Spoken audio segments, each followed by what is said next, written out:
क्योंकि मेरी तबीयत खराब है, लेकिन मेरी इच्छा थी कि मैं पांसेमल में आना चाहिए।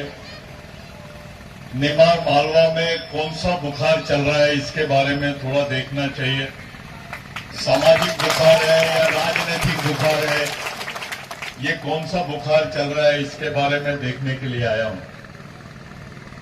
मैं भगवान टंटाभिल के बारे में आखिरी में कुछ बोलूंगा, क्योंकि सब यहाँ पर युवा है, पढ़े लिखे लड़के हैं, जैस के मेरे भाई लोग हैं, बिरसा ब्रिगेड के लोग हैं, कर्मचारी है, अधिकारी है। मैं कुछ बात मेरी माताएं बहनें सब लोग जो नए बच्चे हैं, पढ़े लिखे बच्चे हैं, उनसे विनती करता हूं कि ये बात को थोड़ा गौर से सुनो। मैं 3 बात आपको बताना चाहता हूं। नहीं, रख दीजिए। पिछले 3 साल में आदिवासियों के साथ में इस देश में क्या हुआ है। आप लोग 5वीं अनुसूची में रहते हो। 5वीं अनुसूची का मतलब होता है आदिवासियों का स्वायत्त प्रदेश, स्वायत्त क्षेत्र, जिसको ऑटोनॉमस एरिया बोलते हैं। जिस तरफ पिछले 5 सालों में आदिवासियों के बीच में भगवान टंटाभिल की बात ने जोर पकड़ा है, जैसे ही ये यहां के प्रस्थापित लोगों को पता चला कि भगवान टंटाभिल का नाम सामने आया है, ये लोगों ने हिंदू राष्ट्र की बात को आगे बढ़ा दिया। याद रखना, हिंदू राष्ट्र की बात तब से हो रही है जब से भगवान टंटाभिल का नाम सामने आया है। आपको बोलते हुए और सुनते हुए ताजुब हो रहा होगा कि अब भगवान टंटाभिल का पोस्टल टिकट भारत में नहीं दूसरे देशों में निकलने वाला है, जो आदिवासी देश है।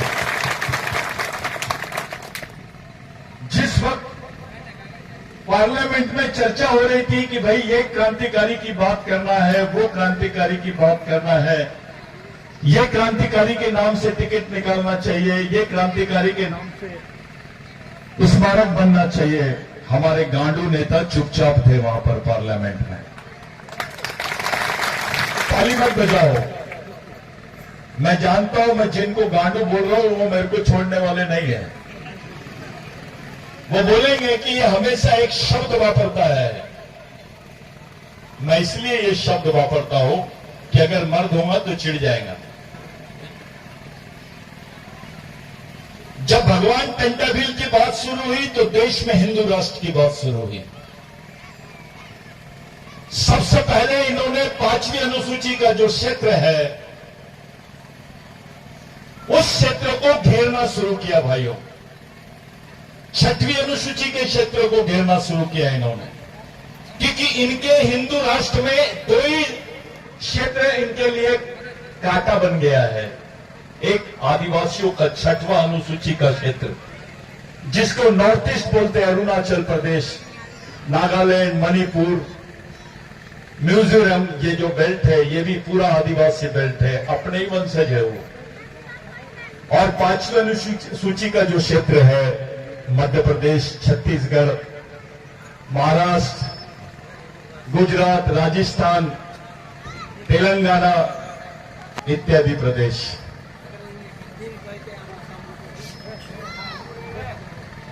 तो ये 2 क्षेत्र है जिनको इस देश से कोई हटा नहीं सकता।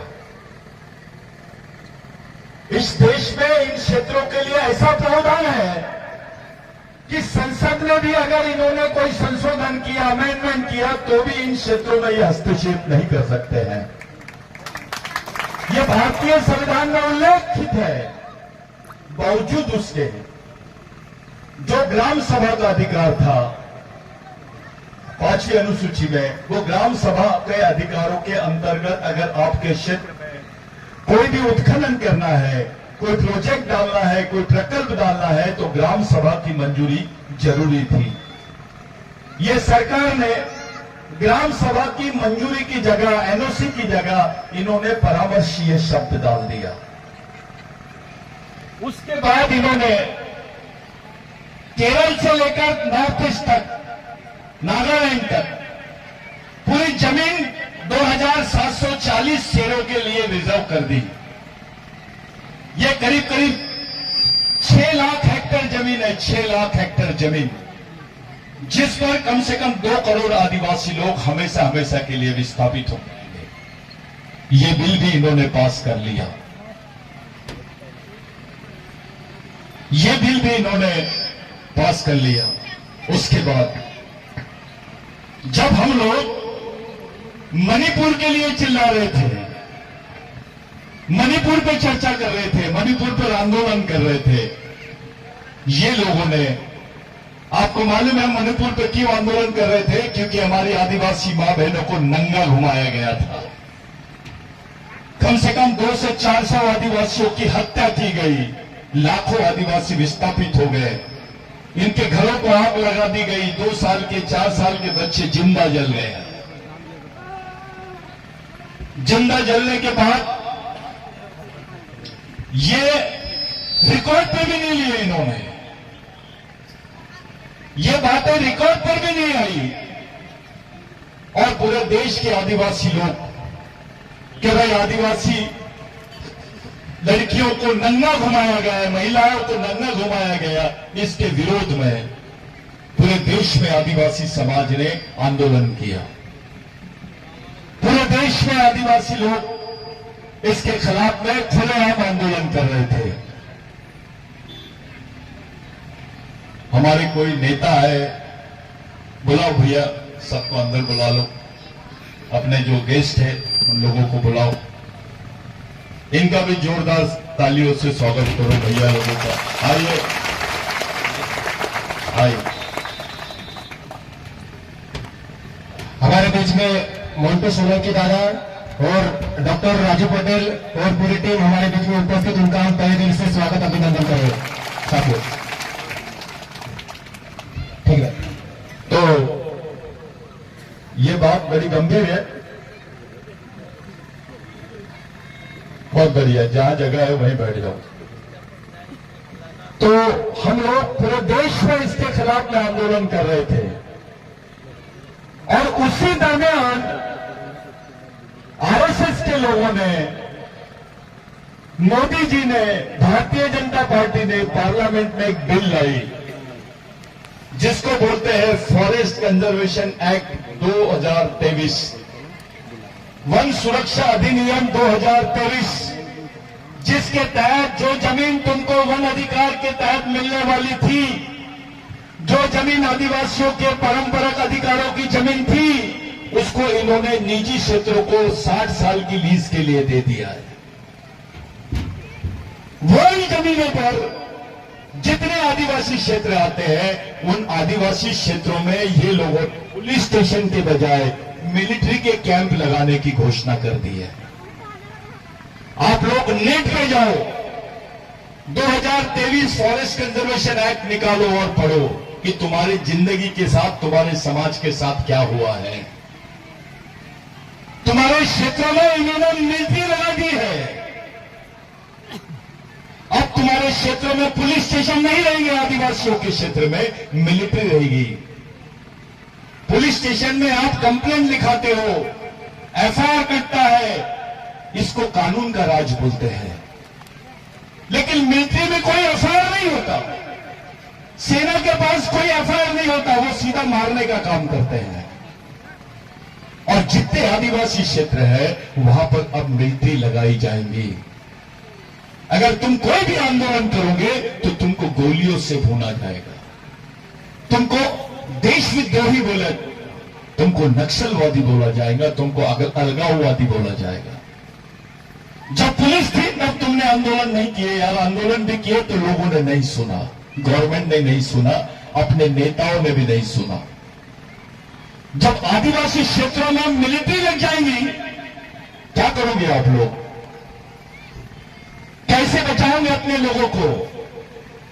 कैसे बचाएंगे अपनी जमीनों को? कैसे बचाओगे अपनी रोजी रोटी को? कैसे बचाओगे अपने समाज को? मैं उस आदमी को नेता बनाना चाहता हूं, ये बता दे कि समाज कैसे बचेगा। मैं उसके चप्पल सर पे रखूंगा और यहां से नागपुर लेके जाऊंगा। जो ये बता दे ये परिस्थिति में अपना समाज जो घिर गया है वो कैसे बचेगा। कश्मीर में मिलिट्री लगाया इन्होंने, 370 रहता है। अब आदिवासी क्षेत्रों में 371 और 372 को हटाने के लिए तैयारी कर रहे हैं। तुम्हारे क्षेत्रों में मिलिट्री लगाई जाएंगी। मिलिट्री वाला अगर तुमको मार दिया, तुम्हारी मां बहनों के साथ बलात्कार किया, तो अस्पा कानून के तहत उस पर कोई एफआईआर दर्ज नहीं होती है, उस पर कोई 302 दाखिल नहीं होगा, उस पर किसी भी टाइप की केस दाखिल नहीं होगी, जिसको अस्पा कानून बोलते हैं। और ये अस्पा कानून पूरे आदिवासी क्षेत्रों में लगा दिया जाएगा। साथियों, ये जो मैं बोल रहा हूं, ये बहुत जवाबदारी से बोल रहा हूं कि आप लोग घिर गए। अभी हमारा काम है इस बिल के खिलाफ में सड़क पर आना। अब हमारा दिमाग इन्होंने की तरफ लगा दिया है। जो समाज को बचा सकता है वो इलेक्शन की तरफ डाइवर्ट हो गया है। उसके माइंड को डबल माइंड बना दिया है इन्होंने। और ये जानते हैं कि ये लड़ाकू समाज है। ये लड़ाकू समाज को किस तरह से खत्म करना, इसकी बराबर प्लानिंग की गई है। इसी समय इन्होंने चुनाव डिक्लेयर करे, इसी समय ये बिल आए। आप अपने नेताओं से पूछो जो पार्लियामेंट में बैठे थे, भैया तू चुप क्यों था, तेरे को कितने करोड़ रुपए मिले? अब तुम्हारी जमीन नहीं है। जो तुम्हारी परंपरागत जमीन थी, जो तुम्हारी प्राचीन जमीन थी, वो जमीन तुमको नहीं मिलेगी। अब कोई दावा नहीं कर सकोगे, आप कोई वन दावा नहीं कर सकते। झूठ बोलते होंगे, कोई चूतिया बनाएगा आपको कि वन दावे के अधिकार दिला देंगे, तुमको जमीन दिला देंगे। वो गांडू झूठ, वो अपने समाज से गद्दारी करेगा। जब तुम्हारा अधिकार ही नहीं रहेगा तो तुमको जमीन कहां से देंगे वो लोग? तुम्हारी हिस्से की तो जमीन इन्होंने लीज पर दे दी है। अभी 4 महीने रुक जाओ, चुनाव के बाद में तुम्हारे 7-12 बदल जाएंगे। वो पटेल रहेगा, वो विधायक रहेगा, वो कितना भी बड़ा आदमी रहेगा, उसके 7-12 पे लिख के आएगा कि उसकी जमीन लीज पे चली गई है। वो जो फॉरेस्ट की आधी जमीन जिस पर वन हक अधिकार तुम दावा कर सकते थे, वो जमीन तुमको नहीं मिलेगी।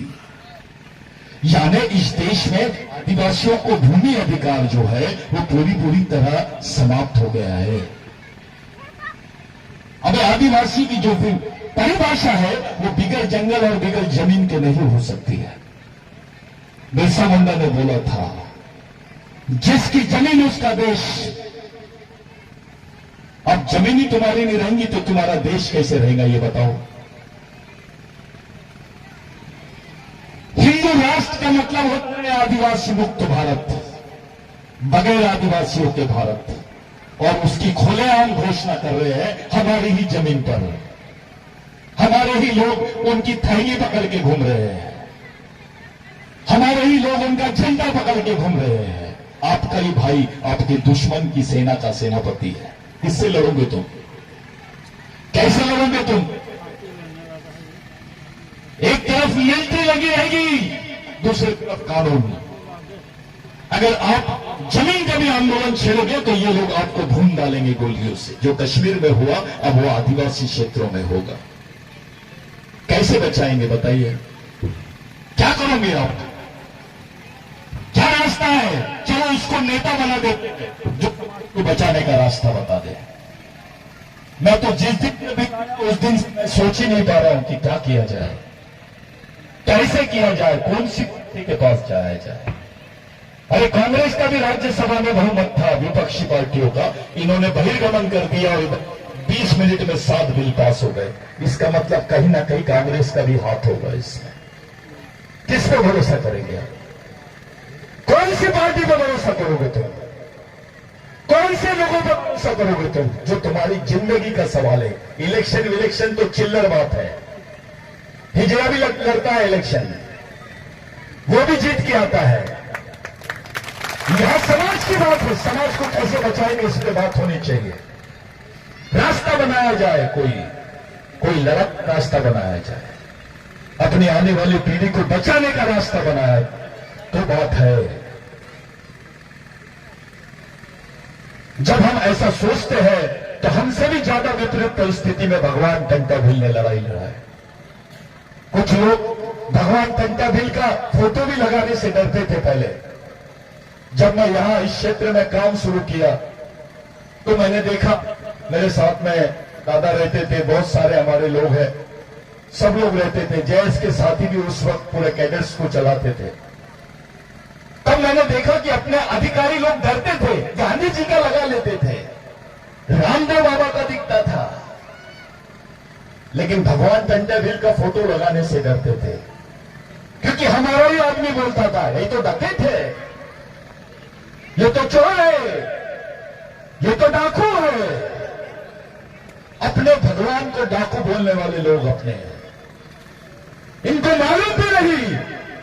अबे जो जमीन तेरे पास है, तेरे बाप ने नहीं, तेरे दादा ने नहीं, उसको टंटाभिल ने दिया है, किसी भगवान ने नहीं दिया है।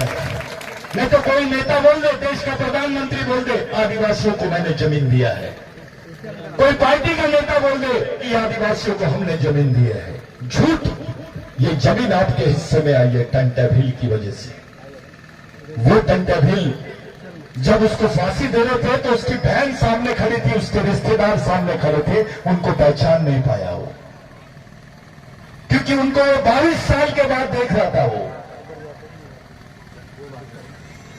जो समाज की खातिर 22 साल तक अपने लोगों का, अपने परिवार का मुंह नहीं देखा, उस आदमी को हमारे समाज का आदमी डकैत बोलता है।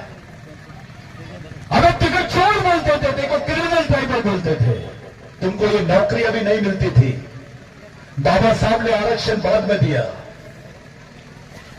पहले तो तुम्हारे ऊपर जो सील सिक्का लगा हुआ था कि तुम्हारा बच्चा पैदा भी होगा, गोंड का बच्चा, भील का बच्चा, महादेव कोली का बच्चा, क्यों कोलकू का बच्चा, किसी भी आदिवासी का बच्चा, तो उसको क्रिमिनल ट्राइब बोलते थे, गुनेगारी जमात।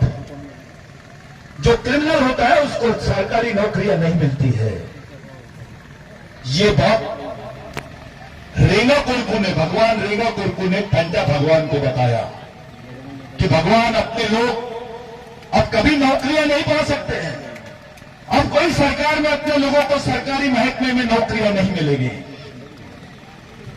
तब भगवान टंटाभिल ने बोला कि जाओ अंग्रेजों को बोल दो, अगर टंटाभिल को पकड़ना है तो आदिवासियों को पुलिस में भर्ती कर दो। खुद की गिरफ्तारी के लिए, खुद के समाज के हित के लिए अपने आप को गिरफ्तारी करने की बात करने वाला भगवान वो टंटाभिल है। खुद को गिरफ्तार करने के लिए आदिवासियों को पुलिस की नौकरियां मिलना शुरू होगी, तब जाके तुम्हारे सामने से क्रिमिनल ट्राइबल बिल बाहर निकला। वो डोडवे ने बहुत अच्छा बात बोला कि जो क्रिमिनल ट्राइबल बिल है इसको हेरिडिटरी एक्ट के नाम से जानते थे। भगवान टंटाभिल से प्रेरित होकर अंग्रेजों ने ब्रिटेन में जाके इस बिल को पास किया और भारत में क्रिमिनल ट्राइबल बिल ये बंदी हुई और वहां से आदिवासियों को सरकारी नौकरियों में नौकरियां मिलना शुरू हो गई। तो अधिकारी है, तो कर्मचारी है, टीचर है, डॉक्टर है, इंजीनियर है, विधायक है, मंत्री है, सिर्फ भगवान टंटाभिल के भरोसे, किसी पार्टी के भरोसे नहीं, किसी नेता फेता के भरोसे नहीं। अब तेरा ओरिजिनल भगवान टंटाभिल है, तेरे खून में गद्दारी है, तो अपने भगवान का नाम नहीं लेता है। ये कैसे खून में तेरा कि अपने भगवान को नहीं पहचान पाए हम लोग। 150 साल बाद में टंटा भगवान का हम लोगों ने यहां पुतला बिठाया है। इसी पंचमाल में, इसको पांचेमाल बोलते हैं, पहले पंचेमाल बोलते थे, अंग्रेजी में इसका रिकॉर्ड पे नाम आ रहा है पंचेमाल। यहां 17 लोगों को टंटाभिल ने मारा था इसी पंचेमाल में। ये जो पंचेमाल का चौक है, ये किसी समय में इस चौक पर किसी को खड़े नहीं होने दिया जाता था। इसको रिग्रेटिव प्लेस बोलते थे। रिग्रेटिव प्लेस इसलिए क्योंकि 14 लोगों को बांध के मारा था टंटाभिल ने यहां पर। उसमें 2 आदिवासी भी थे,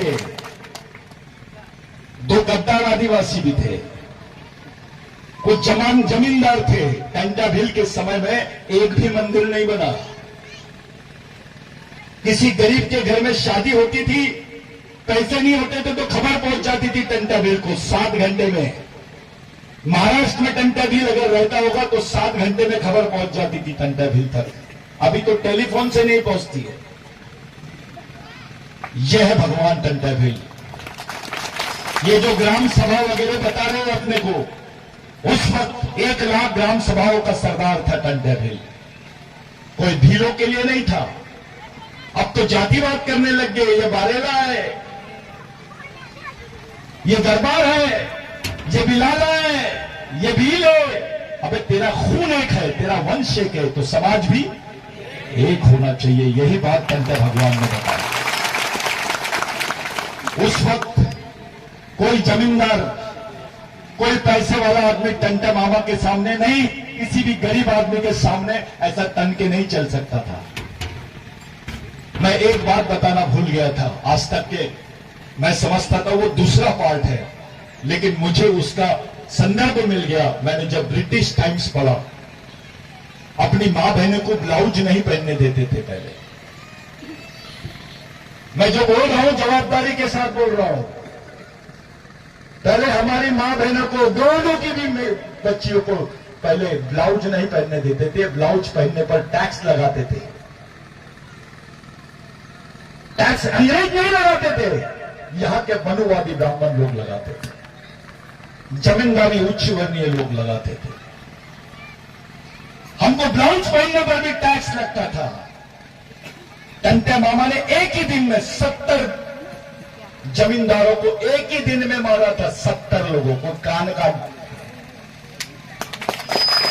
एक ही दिन में। उसके रिकॉर्ड मिल गए अभी, और चिट्ठी लगाई थी, आज के बाद कोई महिला नंगे बदन नहीं रहेगी। तुमको कपड़े पहनाया, जिन लोगों ने तुम्हारे कपड़े उतारे उन लोगों को तुम पैर पड़ते हो, और जिसने तुमको कपड़े पहनाया उसकी फोटो भी लगाने से डरते हो घर में। हमारे समाज, हम गद्दार हैं। तुम्हारे बेटे को बोलो मेरे लिए फांसी पे चढ़ जा, तुम्हारे लड़के को बोलो मेरे लिए फांसी पे चढ़ जा, लेकिन भगवान टंटा भील तुम्हारे लिए फांसी पे चढ़ गया। खुद के परिवार को नहीं पहचान पाया। जब उसको फांसी के वक्त उसके परिवार को सामने रखे तो अपने रिश्तेदारों को नहीं पहचाना, क्योंकि 22 साल के बाद देख रहा था। जो बहन जवान थी वो बूढ़ी हो गई थी, जो बच्चा था वो जवान हो गया था। वो भी टंटा भील को नहीं पहचान पा रहे थे। 22 साल जिसने अपने परिवार को नहीं देखा, और केवल 22 साल तक इस देश में हथियारबंद लड़ाई लड़ने वाला पहला सरदार था, जिसका नाम है टंटा भील। ये भारत रत्न, ये रत्न वगैरह के पुरस्कार हमारे भगवान टंटा भील को नहीं होना, बिरसा मुंडा को भी नहीं होना, क्योंकि ये तो भारत के मालिक है। इनको कहीं का भारत रत्न देना है? तुम लो भारत रत्न। अबे भारत के मालिक को नागरिक मत बनाओ। टंटा मामा अपने साथीदार लोगों को, अपने से नंगे बदन का भी आदमी रहता था तो उनसे इज्जत से उसको बोलते थे मालिक। ये शब्द कोर्ट की हिस्ट्री में आया है। जज ने पूछा कि ये टंटा मामा ने अभी इसको क्या बोला, तो वकील ने बताया माय लॉर्ड, मालिक। तो अंग्रेजी में उन्होंने पूछा व्हाट डू मीन बाय मालिक, तो उसने बताया ओनर ऑफ द लैंड, इस जमीन का मालिक, इस देश का मालिक। ये भाषा टंटा मामा किया, गांधी जी ने तो बाद में किए। ये तो प्रेरित आदिवासी आंदोलन से हुए। टंटा मामा की प्रेरणा बिरसा मुंडा ने लिया। बिरसा मुंडा ने एक आर्टिकल पढ़ा, झारखंड में थे बिरसा मुंडा, तब उनकी उम्र थी 16 साल। जब वो आर्टिकल पढ़ा कि भाई टंटा मामा रॉबिन हुड है स्ट्राइक डाउन, यानी उसको पकड़ लिए, गिरफ्तार कर लिए, अब उनको फांसी होने वाली है। भगवान टंटा भील को, रॉबिन हुड टंटा भील को ब्रिटिश टाइम्स में छपा था वो। तो बिरसा मुंडा अंग्रेजी पढ़ना जानते थे। उन्होंने उस आर्टिकल को पढ़ा और बोला, भगवान आई प्रॉमिस, मैं तुमको प्रॉमिस करता हूं आपकी अधूरी लड़ाई मैं लड़ूंगा। ये बात छुपाई गई लोगों से। तंट्याभिल की शहादत ने, तंट्याभिल की कुर्बानी ने बिरसा मुंडा को जन्म दिया इस देश में। आप सोच सकते हो कि बिरसा मुंडा क्या चीज है। अगर बिरसा मुंडा ये चीज होंगी तो भगवान तंट्याभिल क्या चीज होंगी, जिसकी प्रेरणा से बिरसा मुंडा ने इस देश को आग लगा दिया। तुम्हारे हिस्से में जमीन आई, तुम्हारे तो मुट्ठी भर नमक के लिए तुम्हारे लोगों की जमीन छीन लेते थे, मुट्ठी भर नमक के लिए हमारी मां बहनों के कपड़े उतार लेते थे। ये जमीन तुम्हारे हिस्से में आई, लैंड एक्विजिशन एक्ट बना, 1 लाख आदिवासी मारे गए उस आंदोलन में। इस देश में आदिवासी की जमीन गैर आदिवासी नहीं ले सकता है, और गैर आदिवासी तो क्या सरकार भी नहीं ले सकती है। ये कानून बना, ये बिरसा मुंडा के आंदोलन की देन है, भगवान तंट्याभिल के आंदोलन की देन है। सीपीएम बरार प्रोविंस कानून, सेंट्रल इंडिया प्रोविंस कानून, जिसको लैंड एक्विजिशन एक्ट बोलते हैं, ये भगवान तंट्याभिल की वजह से बना है। मैं नहीं बोल रहा हूं। यहां के कुछ मनुवादी लोग, इतिहासकार बोल रहे थे कि नहीं नहीं ये तो अंग्रेजों ने बनाया। गलत बात। अंग्रेजों ने स्वीकार कर लिया कि हम भगवान तंट्याभिल से प्रेरित होकर बनाए हैं। अब ये मैं नहीं बोल रहा हूं, अंग्रेजों ने वहां लिखा है, हाउस ऑफ ऑनर के रिकॉर्ड्स में आया है। साथियों, आपका इतिहास खत्म किया जा रहा है, आपकी पीढ़ी को पागल बनाया जा रहा है, धर्म के नाम पर, भगवान के नाम पर, जाति के नाम पर। हमको धर्म समझता है, समाज नहीं समझता है। और संविधान में तुम्हारा जो 2 अधिकार है वो धर्म के बारे, धर्म की वजह से नहीं है। जो आरक्षण का अधिकार है, स्वरक्षण का अधिकार है, जमीन का अधिकार है, वो समाज की वजह से, किसी धर्म की वजह से नहीं है। जिसकी वजह से तुम्हारे अधिकार है उसी व्यवस्था को हम लोग खत्म कर रहे हैं। हमको पार्टी समझता है, नेता समझता है, धर्म समझता है, लेकिन समाज नहीं समझता है। भगवान तंट्याभिल ने समाज के लिए कुर्बानी दिया है, कोई जाति के लिए नहीं, केवल भीलों के लिए नहीं, इस देश के तमाम शोषित पीड़ित लोगों के लिए। भगवान तंट्याभिल की आंदोलन की वजह से तो ब्राह्मण को भी फायदा हुआ है। भगवान तंट्याभिल के आंदोलन की वजह से इस देश के ओबीसी को फायदा हुआ है, एससी को फायदा हुआ है। डॉक्टर बाबा साहब आंबेडकर बचपन में तंट्याभिल बनते थे, उसकी मां को तंट्याभिल बनाना पड़ता था, उनको कहानी सुनाती थी उनको, क्योंकि मऊ के है भगवान तंट्याभिल। उनका जो कर्म स्थल है, जिसको आप लोग पवित्र स्थल मानते हैं, जानते हो ना, पाताल पानी, और उसी मऊ में, उसी जमीन पर डॉक्टर बाबा साहब आंबेडकर का जन्म हुआ है। बचपन से बाबा साहब को तंट्याभिल की कहानियां सुनाती थी उसकी मां।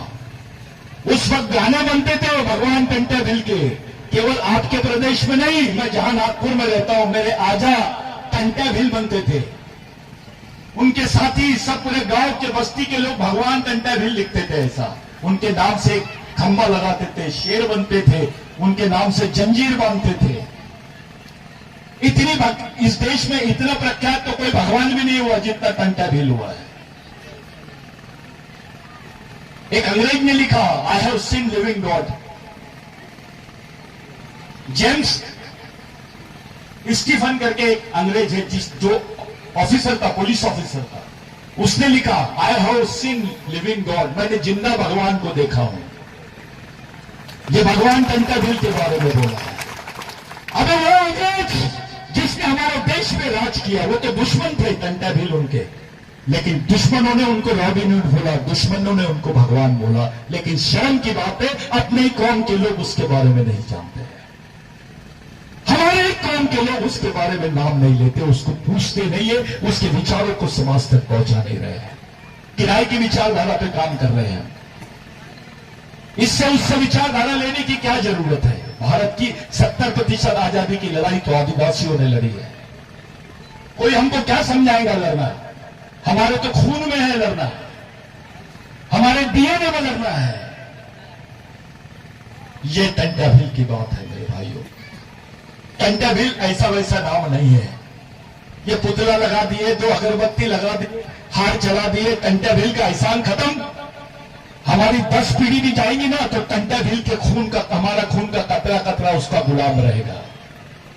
वो नाम है टंटा भील। मैं तुमसे सच बता रहा हूं, टंटा भील के आंदोलन से लेकर प्रेरणा लेकर आज अफगानिस्तान में आंदोलन शुरू हुआ है। साउथ अफ्रीका के लोग भी टंटा भील का जिक्र करने लग गए हैं।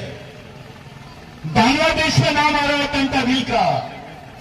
बॉर्डर एरिया पाकिस्तान का, वहां पे भी लोग टंटा भील को मानते हैं, क्योंकि वहां पर जितने भील है वो इस्लाम ले लिए, लेकिन उनका आराध्य है टंटा भील। भगवान टंटा भील ने मोहनजोदड़ो हड़प्पा के बारे में बोला था, ये मेरे पुरखों की जमीन है, इस जमीन के अंदर हमारे पुरखों की लाश दफन है, मुझे जिस दिन भी मौका मिलेगा मैं उन्हें पुनर्जागृत कर दूंगा। ये बात टंटा भील ने बोला है। ऐसे हम लोगों ने तो उसका इतिहास ही नहीं लिखा। मैंने एक आदिवासी पढ़ा लिखा आदमी था जिसको पीएचडी मिली है गुजरात में, मैं नाम नहीं लेता हूं, और उसने लिख दिया डकेट टंटा भील, डकेट टंटा मामा। मेरे को बड़ा अफसोस हुआ कि अपनी कौम के लोग हिम्मत कर रहे हैं बात बोलने, दुश्मन के दिमाग से चल रहे हैं, बच्चा आदिवासियों का, लेकिन उसके दिमाग में जो सीढ़ी है, जो विचार है, वो पांडे जी के है, तिवारी जी के है, कुलकर्णी जी के है, अपने आदमी के नहीं है। आज जो हालात अपने समाज की बनी हुई है बहुत गंभीर है। आप लोग इतनी जोश से जैस का, बिरसा ब्रिगेड के लोगों का आप लोगों ने स्वागत किया। शायद ऐसा लगता है मेरे को, आपको ऐसी लग रही होंगी कि बहुत उम्मीद है सतीश दादा आया है कुछ तो भी करेगा। मैं हकीकत बता दे रहा हूं, मेरा दिमाग चलना बंद हो गया है जिस दिन से मुझे पता चला है कि आदिवासी क्षेत्रों में मिलिट्री लगाई जाएगी। क्या करेंगे ये जैस के लोग? कौन है इनके पीछे? कौन सा नेता है तुम्हारा जो इनको मदद कर सके? कौन वाले है तुम्हारे लोग? जिंदगी कांग्रेस के पीछे घसते हैं और टिकटों के लिए करोड़ों रुपए दे रहे हैं। अबे उधर करोड़ देने के बजाय यही करोड़ देना, में अपनी कौम के लिए कुछ कर दे खर्चा। इतना पैसा है तो पिछली बार बिरसा ब्रिगेड ने कांग्रेस को बहुत मदद की थी। हमने वो इसलिए की गई थी क्योंकि आरएसएस आदिवासियों के बीच में बहुत बढ़ गया था। उस वक्त जैस का कार्यक्रम थोड़ा कम था लेकिन गर्म था, तो हमारे लड़कों को ये लोगों ने बेवकूफ बनाना शुरू कर दिया था। कुछ लोगों को ऐसा लगा, जो रहनुमाई करने लगे उनको लगा वो देश के नेता बन गए। थोड़ा कुछ हुआ कि उसको ऐसा लगता है मैं बहुत बड़ा नेता बन गया। अपने आंग में ही नेता आता है, टंटा भील नहीं आता है। हमको जल्दी समझ में आ जाता है पॉलिटिकल भाषा, सामाजिक भाषा नहीं समझती। उस वक्त सभी साथियों ने, सभी लड़कों ने, जैस के लड़कों ने, बिरसा ब्रिगेड के लोगों ने और भी संगठनों ने मिलकर कांग्रेस को मदद किया। सिर्फ और सिर्फ आदिवासियों की वजह से मध्य प्रदेश में गवर्नमेंट बनी कांग्रेस की। आज वही कांग्रेस आदिवासियों के प्रश्नों से पल्ला झाड़ रही है। कोई नेता सामने नहीं आ रहा है, ये नहीं बोल रहा है कि भैया जो बिल पास हुआ है पार्लियामेंट में उसको हम निरस्त कर देंगे। कोई बोल रहा नहीं है, कोई बात नहीं कर रहा। अपने नेता तो बोलते ही नहीं, वो तो मुक्के जानवर जैसे खड़े हैं। वो आदिवासी का एक भी नेता मध्य प्रदेश में कांग्रेस का आपको टिकट दिला सकता है क्या? बताइए। और अपने समाज के सिवा कांग्रेस की पॉलिटिक्स नहीं होती है। वोट हमारे, नेतागिरी तुम्हारी, हमारा आदमी नौकर जैसा काम करेगा, ये चलेगा नहीं। और पार्टी बना लेना ये भी हल नहीं है। अब हमको चतुराई से काम करने की जरूरत है, क्योंकि केवल राजनीति ये नहीं है, हमारा पूरा समाज फंस गया है चक्रव्यूह में। इसमें से निकलना है मेरे भाई। थोड़ी भी गलती होगी ना तो हमको कोई माफ नहीं करेगा। मैं ये बात बंद रूम में करना चाहिए, खुले मंच पे कर रहा हूं। मैं जानता हूं इसमें से कुछ लोग पूरी ले जाके खबर सुना देंगे, सुनाना चाहिए। सबको पता चलना चाहिए कि ये बात खुलेआम चर्चा में आ रही है, मैं कर रहा हूं। मेरे को पागल कुत्ते ने काटा है। कुछ लोग बोलते हैं साला दाढ़ी वाला नक्सलवादी दिखता है। ऐसा आदमी बोलता है जो धोती पहनता है। अबे मैं भी इंजीनियर हूं, मैं भी पढ़ा लिखा हूं, मेरे को भी समझता है मेरी कौम के बारे में। बेवकूफ नहीं हूं मैं। इतने सालों से समाज की जमीन पे काम कर रहा हूं। मैं चाहता तो मैं भी मिनिस्टर बन जाता था। बहुत शॉर्टकट है बनना, बहुत आसान है। मैं भी चाहता तो ये सब चीजें, ये क्रांतिकारियों के विचारों को लेकर पूरे देश भर नहीं घूमता। मेरे को गर्व है ये बिरसा ब्रिगेड की वजह से आज पाकिस्तान का आदिवासी भगवान टंट्या भील की बात कर रहा है, बिरसा मुंडा की बात कर रहा है, नेपाल का आदिवासी बात कर रहा है, ईरान का आदिवासी बात कर रहा है, इराक का आदिवासी बात कर रहा है। क्योंकि जब वो इंटरनेशनल कॉन्फ्रेंस में आया तो उसने भारत से कुछ नहीं लेके गया, ये महापुरुषों को लेके गया। और पूरे उनकी हिस्ट्री आज पूरे विश्व के आदिवासियों की प्रेरणा बन गए हमारे क्रांतिकारी। मेरे लिए, आप लोग के लिए यह चुनौती है, चुनाव नहीं है। यह चुनौती है, हमारे सामने सामाजिक चुनौती है कि हम अपने अस्तित्व को बचाएंगे कैसे। याद रखिए, नेता बड़ा नहीं होता है, पार्टी बड़ी नहीं होती है, समाज किसी भी कंडीशन में बड़ा होता है। और मैं ऐसा मानता हूं, नेता कोई भी जीते, नेता कोई भी हारे, पार्टी कोई भी जीते, पार्टी कोई भी हारे, समाज नहीं हारना चाहिए। बस ये याद में रखिए। आज के दिन जितने लोग यहां पर मौजूद हैं, सभी अपनी जगह एक सोच रखते हैं, अपना अपना एक नजरिया है उनका। कम ज्यादा तो सभी जगह होता है, लेकिन हो सकता है जो चीज मैं नहीं सोच पा रहा होगा वो चीज दिमाग में चल रही होगी। आपको सब लोगों से सीखना है। बच्चा भी बोलता है सीखना है, क्योंकि सीखने की उम्र कम नहीं होती। आदमी मरते रहता है तब भी सीखता है। आप लोगों से मेरी विनती है, आप केवल और केवल पहले समाज के बारे में सोचे। इतने युवक मिलकर 500 मल में एक जगह बैठ गए ना, तो 500 मल के विधायक नहीं सांसद चुना के ला सकते आप। इतनी ताकत है तुम्हारे में, किसी पार्टी की जरूरत नहीं है। आज के दिन ये सब लोग यहां पर बात करने वाले, मेरी तबीयत ठीक नहीं थी, लेकिन मेरे को यहां आना था, मैंने प्रॉमिस किया था। मैं इस लायक नहीं हूं कि भगवान टंट्या भील के पुतले का उद्घाटन करूं, मैं उनके एक नाखून का धूल भी नहीं हूं, लेकिन मेरे को, मैं सौभाग्यवान मानता हूं कि भगवान के पुतले के समय मेरे को यहां आने का मौका मिला। हम कभी और अच्छे से बात करेंगे शिविरों के माध्यम से। और जो लड़के आज जैस के लड़के काम कर रहे हैं, इन सब लोगों का हौसला बढ़ाओ और ज्यादा से ज्यादा ध्यान प्रशिक्षण शिविरों पे दो। ये मेरी आपसे अपील है। सामाजिक शिक्षा और सामाजिक दीक्षा, बस ये दो ही चीजें हैं समाज को बचाने के लिए।